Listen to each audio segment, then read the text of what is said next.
안녕하세요, 여러분. 저는 올해로 40 중반이 된 여자이며 두 아이의 엄마입니다.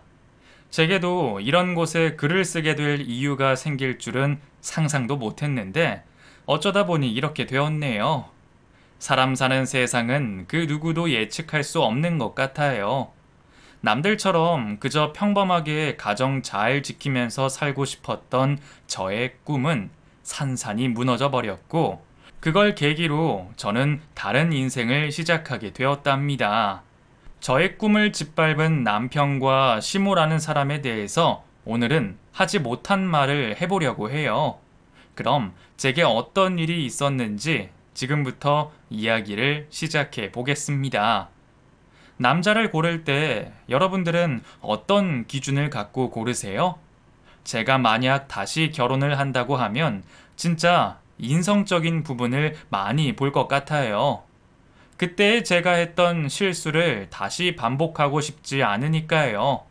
그리고 또 한 가지, 절대로 사람은 고쳐 쓸 수가 없다고 하잖아요.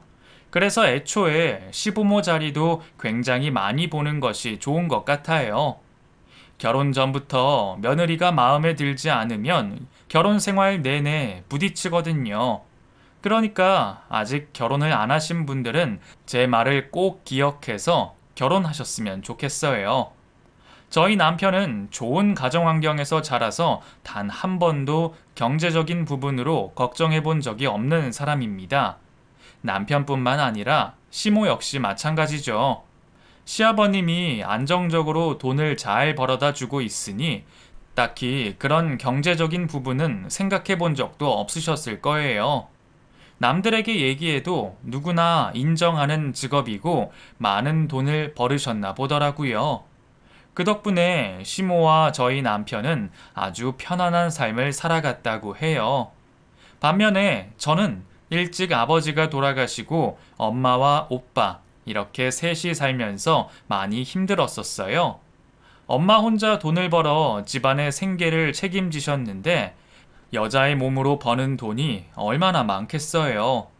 배움이 많으신 것도 아니셨고 그렇다고 뚜렷한 기술이 있으신 것도 아니셨으니까요. 그래서 엄마는 청소를 하는 일을 하게 되셨는데 남의 집 가정부부터 시작해서 정말 많은 일들을 하셨답니다. 늘 힘이 들어 하시는 엄마의 팔다리를 주물러 드리는 것이 오빠와 제가 할 수 있는 유일한 일이었죠. 저와 남편은 국민학교 동창생이었습니다. 6학년까지 같은 반을 두 번씩이나 했었고 서로에 대해 아주 잘 알고 있었어요. 저는 그 친구의 집을 보면서 부러워하는 마음도 아주 많았어요. 저희 집과는 비교도 되지 않는 좋은 집이었는데 특히 그 집 마당에는 고급스러운 검정색 자동차가 주차되어 있었거든요.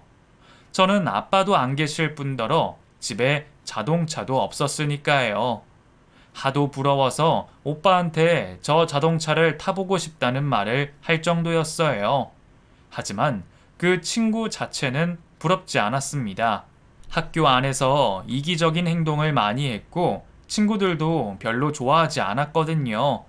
특히나 자기가 갖고 있는 물건들이 엄청 비싸고 좋은 것이라면서 어찌나 자랑을 해대던지 그 꼬라지가 너무 싫었었어요. 야, 이거 얼마짜린 줄 알아? 어제 우리 삼촌이 놀러 와서 사주신 거야. 우와, 비싸 보이는데? 얼마짜리야? 나 한번 만져보자. 어? 어디 더러운 손을 대. 절대 안 돼. 이거 만지다가 부러지면 네가 사줄 거야? 사줄 돈도 없으면서 어딜 만져? 뭐라고? 야, 말이 너무 심한 거 아니냐? 니네 집 잘 산다고 잘난 척 하는 거냐? 됐다 됐어. 더럽고 치사해서 안 만져. 너나 실컷 만져라. 늘 이런 식으로 자기가 가진 것에 대해 잘난 척을 했고 친구들을 무시했었기 때문에 친구들 사이에서 진정으로 생각해 주지 않았어요. 그 중에서는 저도 있었고요. 오히려 저는 가진 것 없었지만 친구들에게 진심으로 다가가고 무슨 일이든 해결해 주려고 하는 제게 더 많은 친구들이 함께 했습니다. 자신에게 친구들이 없다는 것을 알고 가끔씩 그 친구의 어머니가 반 전체 아이들에게 간식을 돌리기도 하셨어요. 저는 먹어보지도 못했던 고급 외제 초콜릿 같은 것을 들고 오셔서 반 아이들에게 나누어 주셨는데요. 그걸 받을 때에는 아이들 모두가 좋아서 입이 헤헤 벌어져서 그 친구와 친하게 지내려고 했지만 반복되는 그 친구의 행동에 며칠 지나지 않아 다시 혼자가 되었죠. 어떻게 제가 이런 사람과 결혼을 하게 되었는지 모르겠어요. 사람은 절대 변하지 않는 것인데 말입니다. 국민학교를 졸업하고 이 친구를 다시 만난 것은 성인이 된 후 동창회를 할 때였어요. 친하게 지내던 한 친구가 대학교를 졸업하고 난 후에 동창회에 나오라는 연락을 했었거든요. 처음에는 별 볼 일 없는 지방 전문대를 졸업하고 아주 작은 회사에 일하고 있었기 때문에 동창회에 나가고 싶지 않았었습니다. 괜히 이런 제 모습이 초라해 보였고 사람들한테 보이기가 싫기도 했고요. 그리고 엄마는 여전히 청소부로 일을 하고 계셨으며 저희 집안 형편은 하나도 나아지지가 않았던 상황이었거든요. 동창회라고 하면 어른이 되어 뭔가 멋지게 변한 제 모습을 보여주러 나가고 싶은 게 사람 마음이잖아요. 하지만 그 친구가 하도 같이 나가자고 해서 억지로 그 자리에 나갔고 그곳에서 미래의 제 남편이 될 규현이를 다시 만나게 되었습니다. 너 규현이 맞지? 야, 진짜 오랜만이다. 반가워. 혹시 너 다인이? 진짜 다인이야? 야, 몰라보게 이뻐졌네. 야, 그때는 키도 작고 못생겼더니. 뭐? 참나. 너는 뭐 잘생겼는 줄 아냐? 네 키나 내 키나 비슷했거든? 뭐 그렇긴 해. 야, 나는 고등학교 때 훅 커서 지금 이 키가 된 거야. 야, 너는 언제 이렇게 키가 크고 예뻐진 거냐? 뭐 좋은 음식이라도 먹고 살았냐? 그냥 열심히 살았지 뭐. 꼭 좋은 음식 먹고 산다고 예뻐지고 키 크냐? 아참, 너네 엄마는 아직도 청소 일 하셔? 그때 다른 집 청소하는 일 하셨잖아. 가정부였나? 뭐 그러지 않았어? 응? 아, 그렇지 뭐. 아직도 일하고 계셔. 그 친구는 다른 친구들이 많이 있는 가운데에서 제게 저희 엄마에 대한 것을 물어보았어요. 굳이 저희 엄마가 청소부로 일한다는 것까지는 물어볼 필요도 없는 것인데 사람들도 많은 데서 왜 꼭 그런 걸 물어보는지 제가 얼마나 짜증이 났겠어요. 순간 얼굴이 새빨개지면서 화가 막 올라가고 있었지만 그래도 너무 오랜만에 만난 동창들 사이에서 제가 그런 모습을 보이면 안 될 것 같아 꾹 참았습니다. 그런데 그 후로도 그 규현이라는 친구는 저희 대학, 직업, 저희 오빠가 하는 일 등을 꼬치꼬치 캐물었어요. 뭐가 그렇게 궁금한 것이 많은지 하나부터 열까지 다 물어보는데 대답을 안 해줄 수도 없고 난감해 죽겠더라고요. 딱히 잘난 것도 없는 집안이 뭐가 그리 궁금했을까요? 아니면 자신에게도 누군가 물어봐 주길 바라는 마음에서 그랬던 것일 수도 있고요.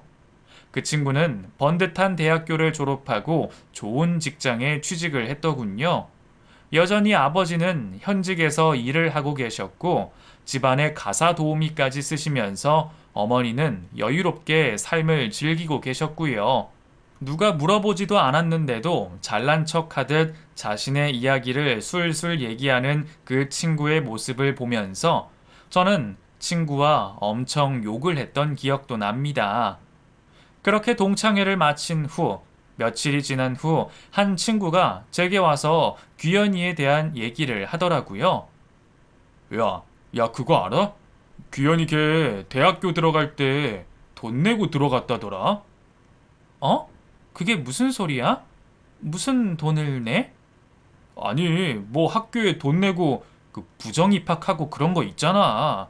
나도 건너 들었는데, 그랬대. 걔 고등학교 때 공부 더럽게 못했는데 어떻게 그 대학을 들어가? 그게 다 돈이지 뭐. 내 대학 동창 친구가 걔랑 고등학교 동창생이라서 알게 된 거라니까. 아니, 뭔가 이상하지 않냐? 그랬구나. 뭐 그게 나랑 무슨 상관이야. 난 오히려 그런 집안에서 자란 게 부럽던데? 야, 부럽긴 뭐가 부러워. 잘난 척 대마왕인 그 가족들을 누가 좋아한다고.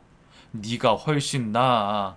야, 그까짓 돈이 있어도 걔처럼 그렇게 살면 아무도 안 좋아해. 근데 걔, 야, 그날 너한테 왜 그렇게 관심이 많았대냐? 아니, 뭘 그리 꼬치꼬치 캐묻고 네가 예뻐졌다느니 어쨌다느니 아주 웃겨 죽는 줄 알았어. 걔한테 따로 연락 안 왔냐? 그냥 뭐 궁금하니까 그랬겠지. 따로 연락 안 왔어. 와도 싫고. 그래, 야, 그런 놈은 상종도 하지 마. 알았지? 야, 동창생이라고 무조건 다 친하게 지낼 필요 없잖아. 우리는 그냥 예전처럼 우리끼리 놀자고. 친구의 말을 듣고 조금 이상하게 생각하고 있던 차에 규현이라는 동창생에게서 연락이 왔습니다. 처음에는 그냥 반가웠었다고 문자를 보냈는데 며칠을 연속으로 계속해서 제게 연락을 해오더라고요. 밥은 먹었는지, 퇴근 후 저녁에는 뭐 하는지, 최근 개봉한 영화는 보았는지 등 저는 별로 말하고 싶지도 않은 이야기들을 계속해서 했습니다. 저도 참 착하지. 그때 단칼에 거절을 해버렸어야 하는 건데, 저는 또 동창생이라고 모른 척 할 수가 없어 일일이 다 대꾸를 해주었고, 그 결과 저희는 몇 번을 함께 만나면서 단 둘만의 시간을 보내게 되었어요. 처음엔 진짜 싫었는데, 남녀가 단 둘이 만나다 보니 이게 참 이상하더라고요. 점점 그 사람의 진면목을 알게 되면서 혹시나 제가 이 사람에 대해 오해하고 있다는 생각도 드는 거예요. 저도 연애 경험도 없고 남자에 대해서 관심도 없고 하다 보니 누가 제게 관심을 보이니까 기분이 좋았던 것도 사실이고요. 둘이 몇 번이나 만나고 연락했다는 사실을 제 친구가 알게 되면 불같이 화를 낼 게 뻔하니 친구에게 말도 못하고 계속해서 규현이와 만남을 이어갔습니다. 그리고 뭐 예상하신 대로 저희는 연애를 시작하게 되었어요. 제 가정 형편도 별로고 제가 가진 조건도 별로였지만 그럼에도 불구하고 저를 좋아해주는 마음에 저도 모르게 넘어가 버린 것 같아요. 연애를 하면서 그 남자와 첫날 밤을 치르게 되었고 저는 저의 순결을 준 규현이라는 남자와 당연히 결혼해서 아이 낳고 행복하게 살아갈 일만 생각했습니다. 그런데 이 남자는 시간이 지나면서 점점 저를 무시하는 것 같더라고요. 무슨 말만 하면 제가 뭘 몰라서 그런다는 식으로 말을 했는데 처음보다 점점 더 심해지는 말투에 제가 아주 짜증이 나서 대판 싸운 적도 있었습니다. 야, 무슨 말을 그렇게 하냐? 내가 모르다니 뭘 몰라? 너 이러려고 나랑 사귄 거냐? 아니, 뭘 그렇게 화를 내? 아, 네가 전문대 나오고 스키도 안 타봤다니까 하는 말이지. 참나, 나도 안 해봐도 다 알 건 알거든? 니네 집이 좀 잘 산다고 너만 다 안다는 착각하지 마. 알았어?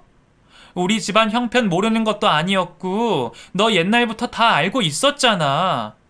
다시는 이딴 식으로 말하지 마. 알았어? 야, 너무 흥분했다.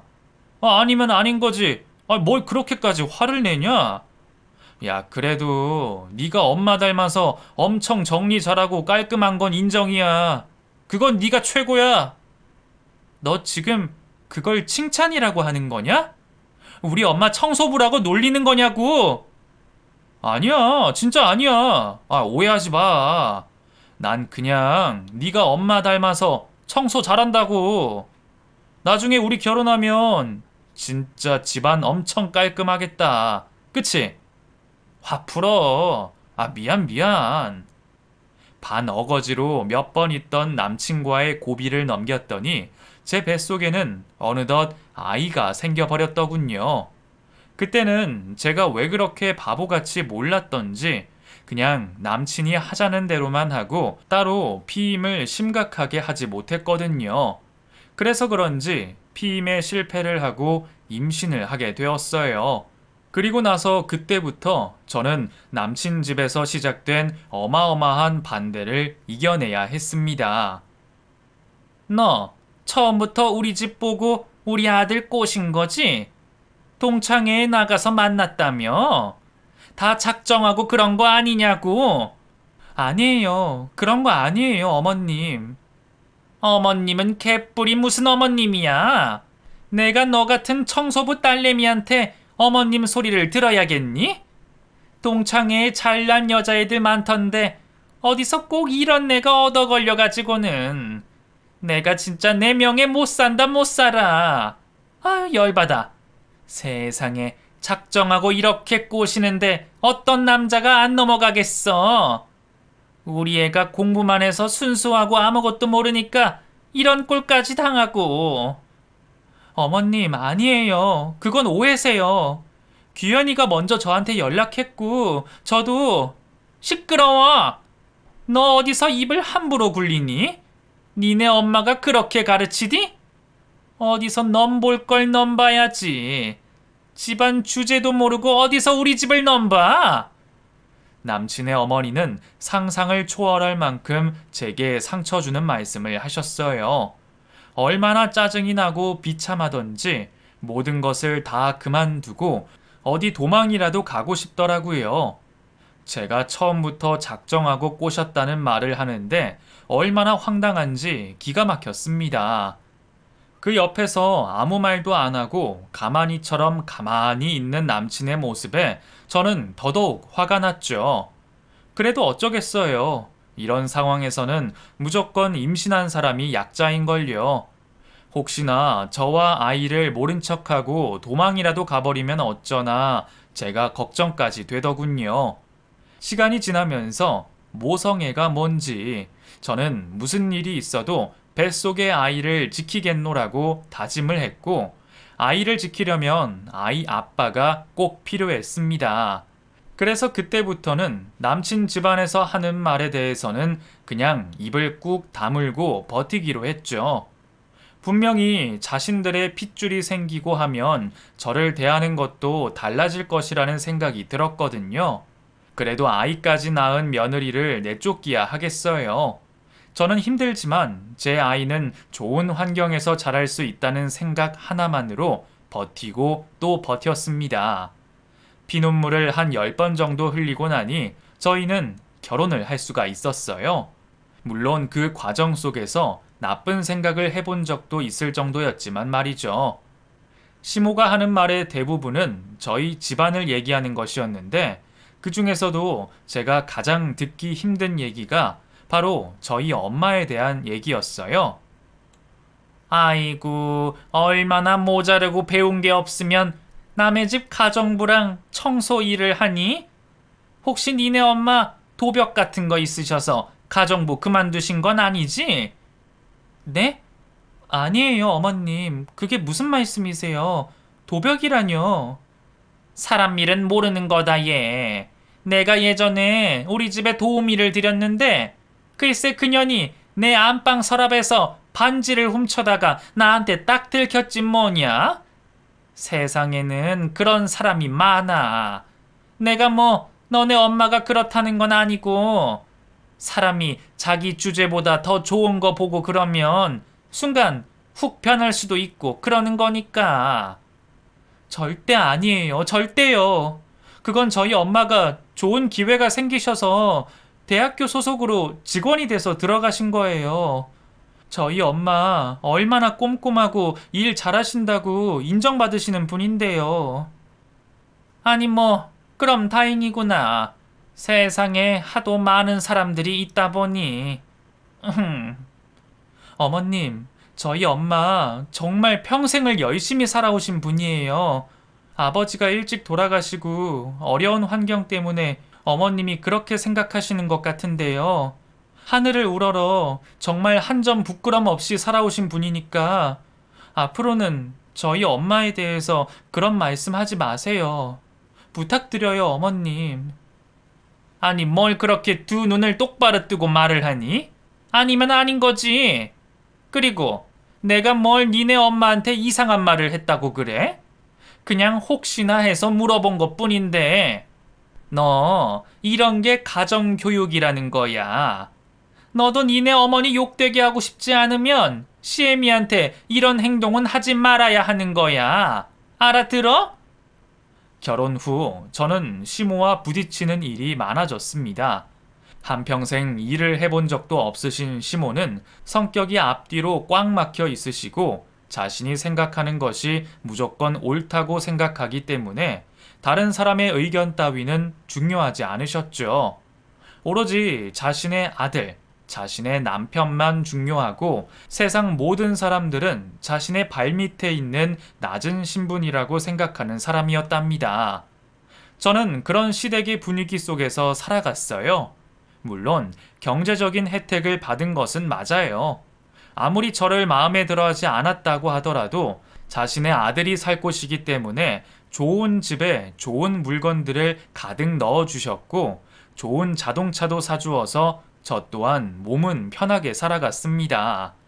또 남들에게 보여지는 것에 대해 엄청나게 신경을 쓰시는 분이라서 아이의 육아용품도 최고급으로 사주시기도 하셨죠. 유모차 하나에만 100만 원이 넘는 아주 고급스러운 것으로 장만해 주셨으니까요. 하지만 그래도 제가 느끼는 행복은 한계가 있었습니다. 저는 그런 삶을 좋아하지도 않을 뿐더러 그냥 소박하게 가족끼리 진심으로 느끼는 마음을 바라는 것 뿐이었는데 시모와 남편은 모든 것을 돈으로 해결하려고 하고 진정한 사랑을 느끼게 하지는 않더라고요. 남들에게 제 모습이 부끄러우셨는지 저의 학벌이나 직장까지 속여가며 저를 소개시켜 주셨고 돌아가셔서 없는 아버지의 직업까지도 본인이 지어서 말씀하시는 시모의 모습에 저는 치가 떨릴 정도로 정내미가 떨어졌습니다.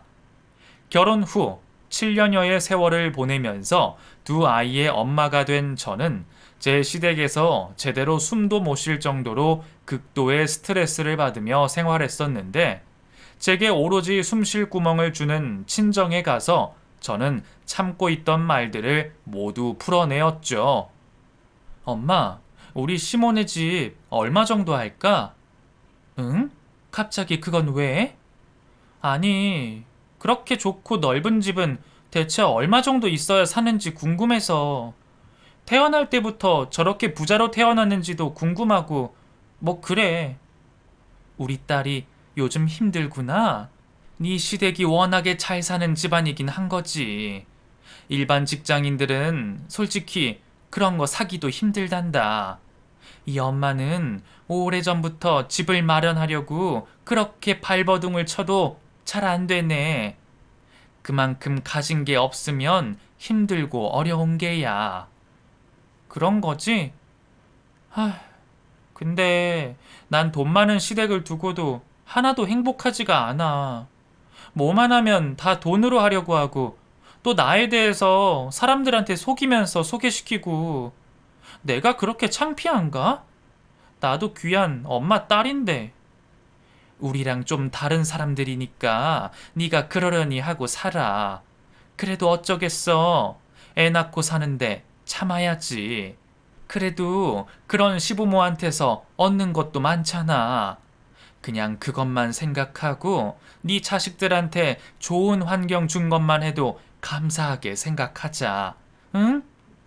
가끔씩 친정 엄마와의 대화로 저는 힘든 마음을 조금이라도 풀 수가 있었습니다. 그런데 그런 제게 날벼락 같은 일이 벌어지고 말았어요. 결혼 10년 차가 되어 결혼 기념일을 준비하고 있던 어느 날 남편의 옷에서 수상한 영수증을 발견하게 되었죠. 고급 호텔을 드나들었던 영수증이었는데 날짜를 자세히 보니 지방으로 출장을 간다고 했던 그 날짜이더라고요. 출장을 간다고 했던 지역과는 너무나도 멀리 떨어져 있어서 뭔가 이상한 마음에 남편에게 물어보니 그냥 어물쩍 넘기면서 황당한 변명만을 늘어놓았습니다. 그거? 그때 갑자기 회사 부장님이 오셔서 결제만 해드린 거야. 아, 그게 또 어디서 났대? 당신 옷에서 나왔지. 어디서 나와? 그때 당신 다른 지방에 가 있다고 하지 않았어? 급하게 갑자기 그렇게 된 거야. 어디 회사 생활이 쉬운 줄 아니?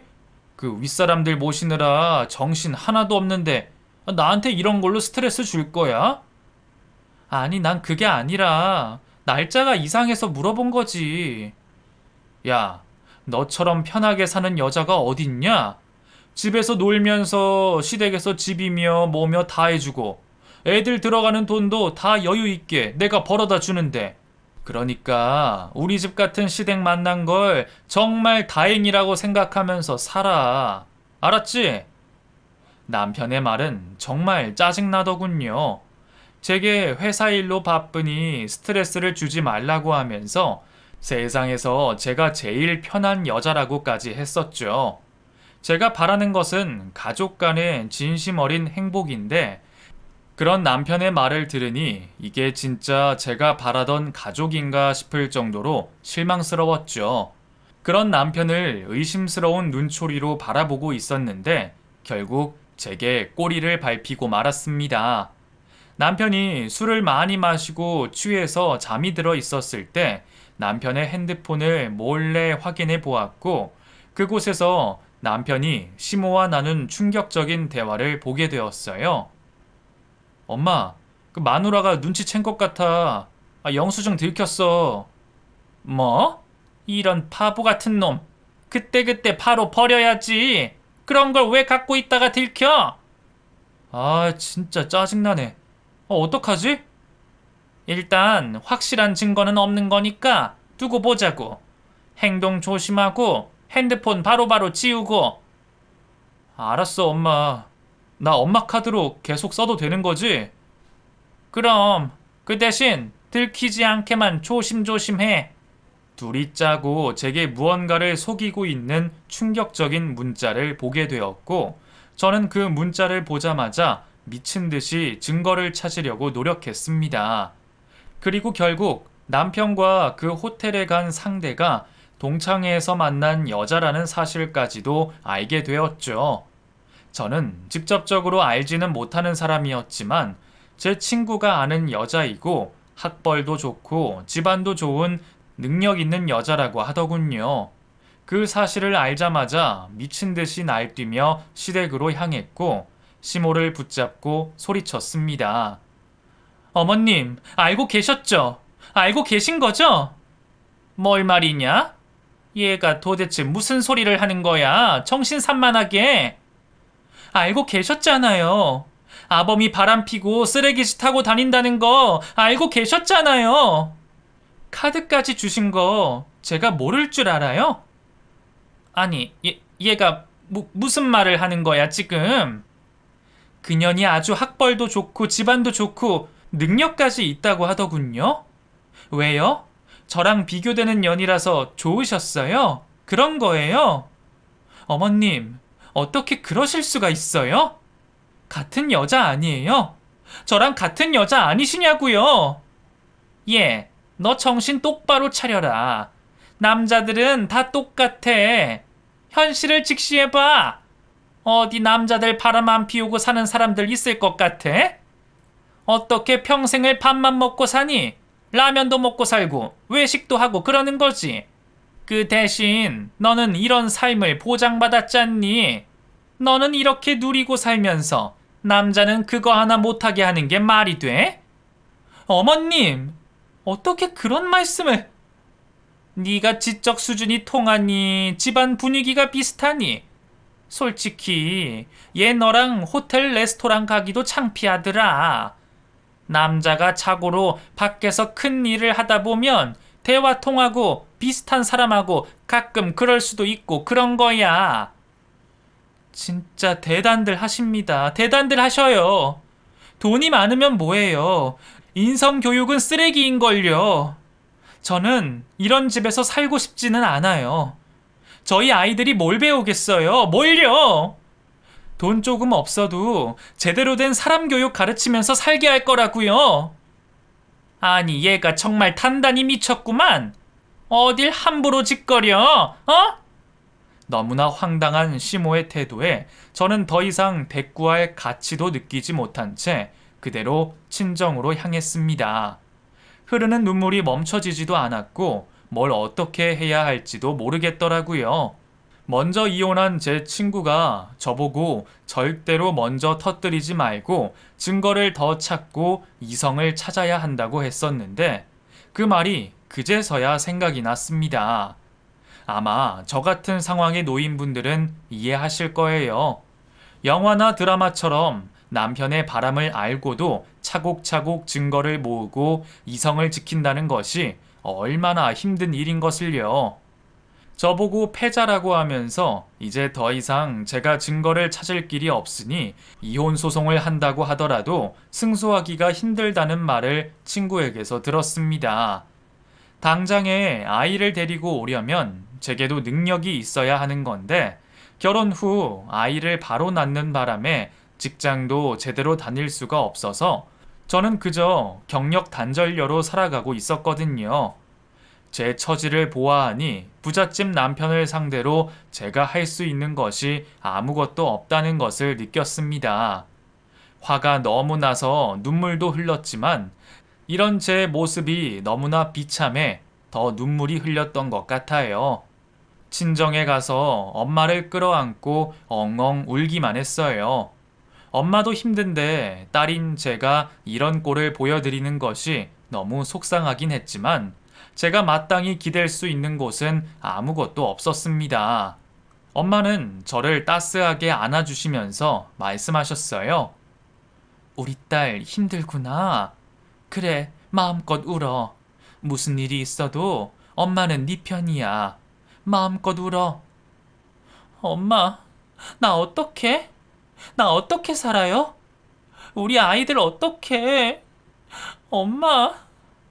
한참 동안이나 엄마 품에 안겨 아이처럼 울었던 저는 그제서야 엄마가 어제 일을 은퇴하셨다는 것이 기억이 났어요.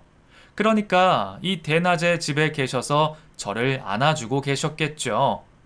엄마가 평생을 청소를 하셨고 그 일을 은퇴하셨는데 저는 아무것도 해드리지 못하고 바람핀 남편에게 눈이 뒤집혀 있었던 것입니다. 엄마 미안해. 나 이제서야 생각이 났어. 엄마가 왜 이 시간에 집에 있는지. 괜찮아, 우리 딸. 어제 우리 딸한테서 연락이 없길래 뭔가 힘든 일이 있나 보다 했어. 엄마는 괜찮으니까 신경 쓰지 마. 엄마, 정말 고생 많았어. 미안해. 진짜 미안해. 엄마가 우리를 어떻게 키워주셨는데 나는 내일만 생각하고 이렇게 엄마를 찾아왔네. 그러니까 엄마지.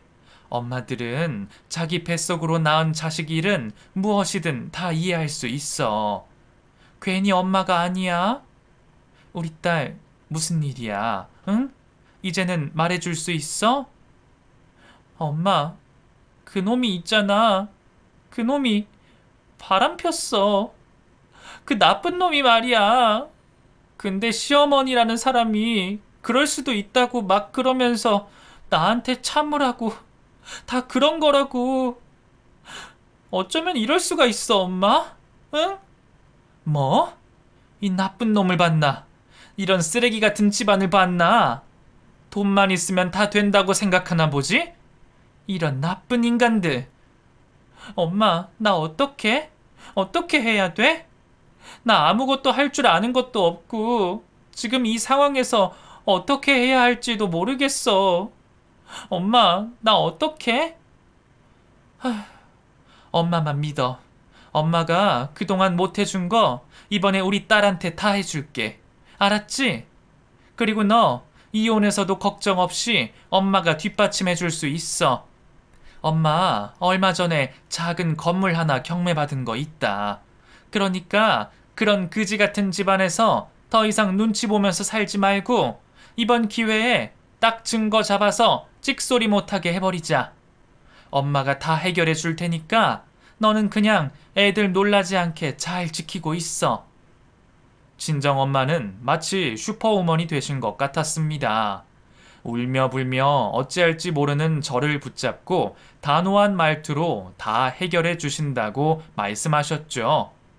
그리고 평생을 모으신 돈으로 작은 건물도 하나 경매로 낙찰받았다고 하셨는데 그걸로 앞으로의 인생을 잘 살 수 있다며 용기를 북돋아 주셨어요.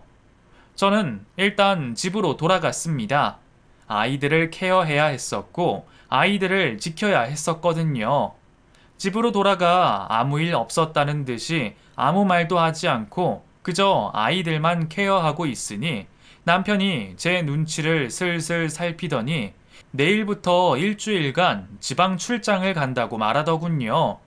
아마 시모에게 모든 상황을 듣고 저와 한 집에 있기 싫어서 핑계를 대었던 것 같아요. 그 사실을 친정엄마에게 알려드렸고 친정엄마는 아는 사람을 통해서 남편의 행적을 알아보셨습니다. 그리고 잠잠하게 지내던 며칠 후 시모가 저희 집에 찾아오셨더라고요. 그래, 애미야. 네가 고생이 많다. 애들 케어하느라 힘들지? 내가 용돈 좀 주려고 들렸다. 시원한 차 한 잔 내오거라. 용돈이요? 저 괜찮아요. 돈 많다고 행복한 건 아니잖아요. 저 용돈 없이도 잘 살고 있어요. 에이, 그래도 이 시애미가 좀 고생하는 며느리 챙겨주고 싶어서 그래.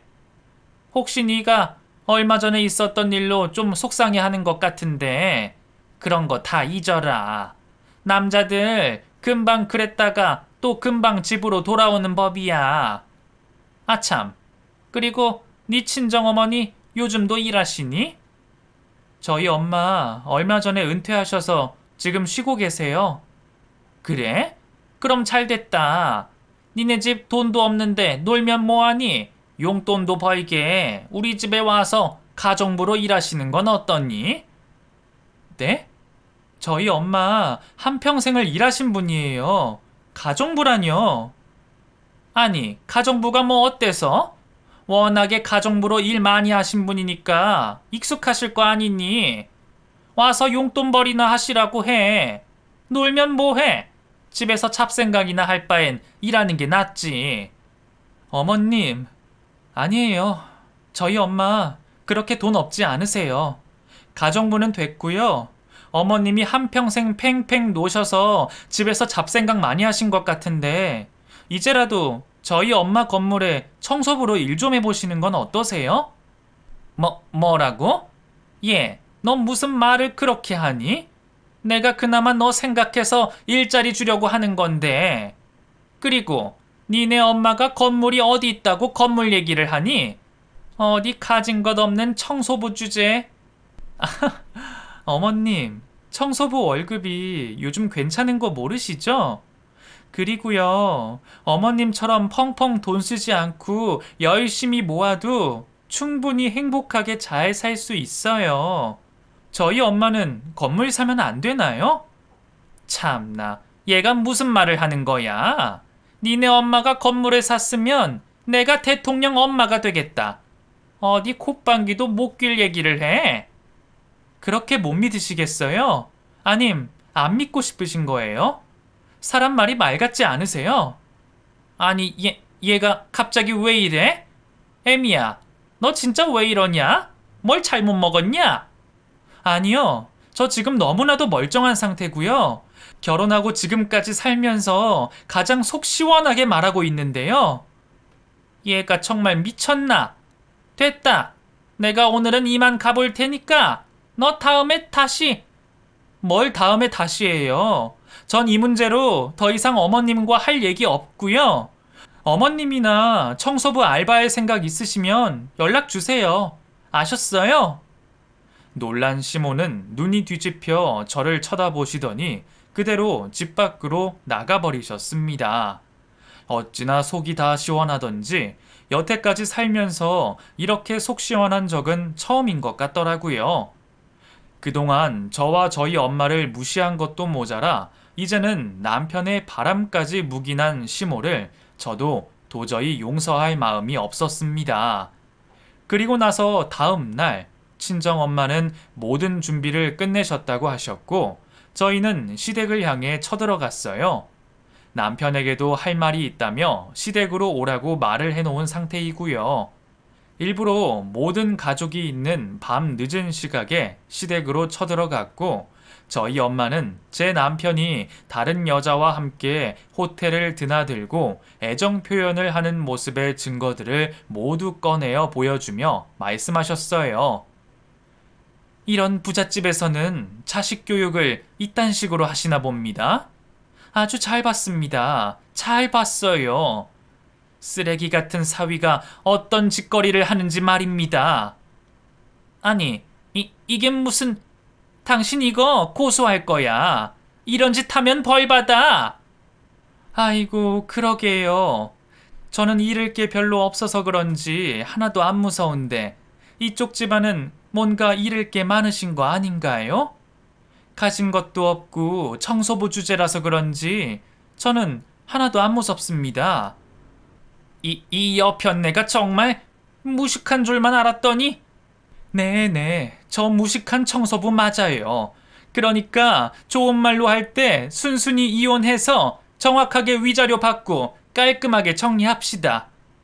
내가 우리 딸 엄마로서 이것만은 확실하게 정리해 주려고 합니다. 뭐? 이혼? 이혼 같은 소리 하고 있네. 우리 집안에서는 절대로 이혼은 안 돼. 못해. 어디 배은망덕한 년 같으니라고. 가진 것 하나 없는 년 받아줬더니 별 소리를 다 하네. 내 참 기가 막혀서. 야, 당장에 네 딸년이 이혼하고 나가면 뭐 할 줄 아는 거라도 있냐? 가만히 앉아서 돈 받아먹고 쓰는 게 얼마나 행복한 건데. 그것까지는 걱정하지 마요. 제가 건물 하나 마련해 놨으니까 그걸로 죽이 되든 밥이 되든 내 딸, 내 손주들 알아서 잘 케어할 테니까. 당신은 당신 내 쓰레기 아들이나 잘 챙겨. 뭐가 어쩌고 저쩌?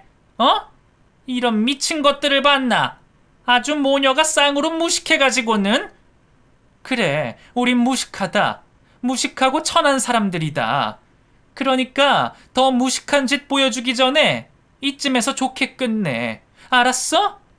내 딸한테 다시 한번 모욕적인 말하면 아주 그때는 이판사판 머리끄댕이를 다 뽑아버릴 줄 알아. 알았어? 엄마는 정말 누구보다 강하고 위대한 사람이셨어요. 시모 앞에서 단 한마디도 지지 않으시고 아주 무섭고 당당하게 말씀하셨죠. 저와 친정엄마는 그렇게 한바탕 일을 치르고 아이들의 짐을 챙겨 친정으로 와서 본격적으로 이혼을 준비했습니다. 처음에는 제가 다시 포기하고 집으로 돌아올 줄 알고 있던 남편과 시모는 제가 계속해서 돌아오지 않자 뒤늦게 전화를 하고 친정까지 찾아와 난동을 부리더군요. 문을 어찌나 발로 세게 걷어차던지 주변 사람들이 다 나와서 구경을 할 정도였고 저는 경찰을 불러 난동을 잠재울 정도였습니다. 저희 동네 주민들은 이미 몇 번을 봐서 그런지 나중에는 시끄러우니 빨리 돌아가라는 말씀까지 해주시더군요. 가진 놈들이 더하다더니만 이혼의 과정에서 재산 분할에 있어서 얼마나 사람 같지 않은 짓을 하던지 진짜 눈뜨고 봐줄 수가 없었습니다. 한 푼이라도 덜 주려고 몰래 남편 명의로 물려준 것을 친척 명의로 급하게 변경을 했다가 들킨 것도 있고 아이들 양육비를 깎으려고 별의별 짓을 다 하더라고요. 너 그래도 나 같은 남자 만나니까 재산이랑 위자료 이 정도까지 받을 수 있는 거라고. 알아? 그지 같은 놈 만나면 이 정도 돈은 꿈도 못 꿔. 참나. 야, 이런 쓰레기 같은 놈아. 누가 누굴 보고 뭔 소리를 하는 거야. 너 같은 쓰레기를 만난 게 내 인생 최대의 한이다. 너 같은 놈은 정말 아빠 자격도 없는 놈이야. 야, 우리 엄마가 너한테 어떻게 해줬는데 너 그런 말 할 수 있어? 그래도 돈 한 푼 안 벌고 편하게 산 거 아니냐고. 그게 다 누구 덕인데. 그래 잘났다. 니네 집 사람들 참 잘났어. 잘나신 분들 만나서 내가 진짜 너무 편하게 살았다. 알았냐?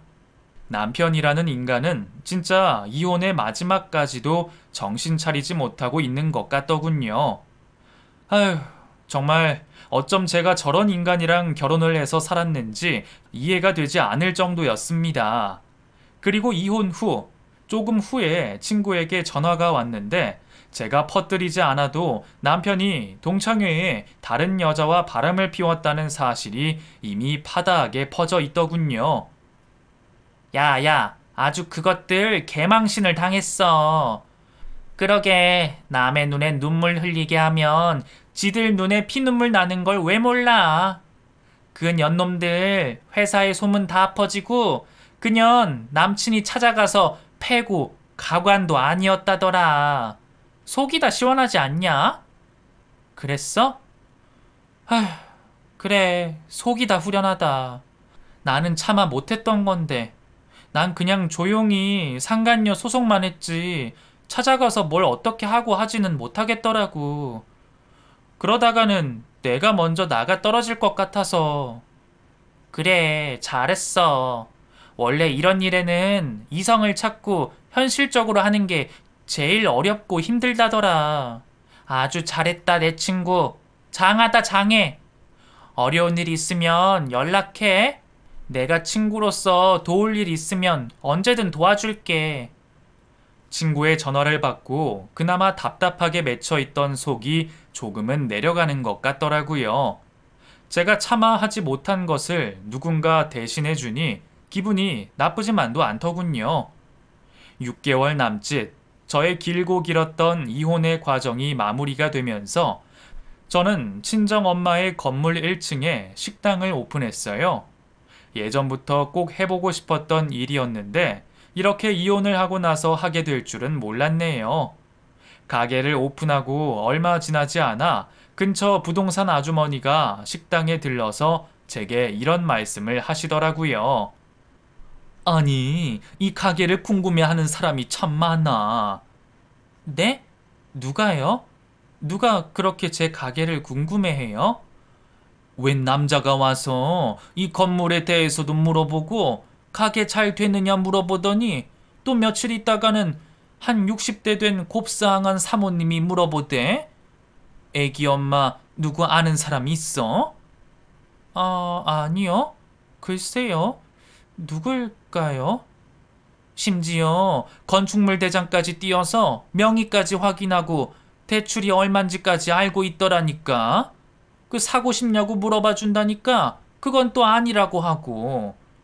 그랬어요? 누가 제가 잘 되는 게 꼴보기 싫은가 보죠 뭐.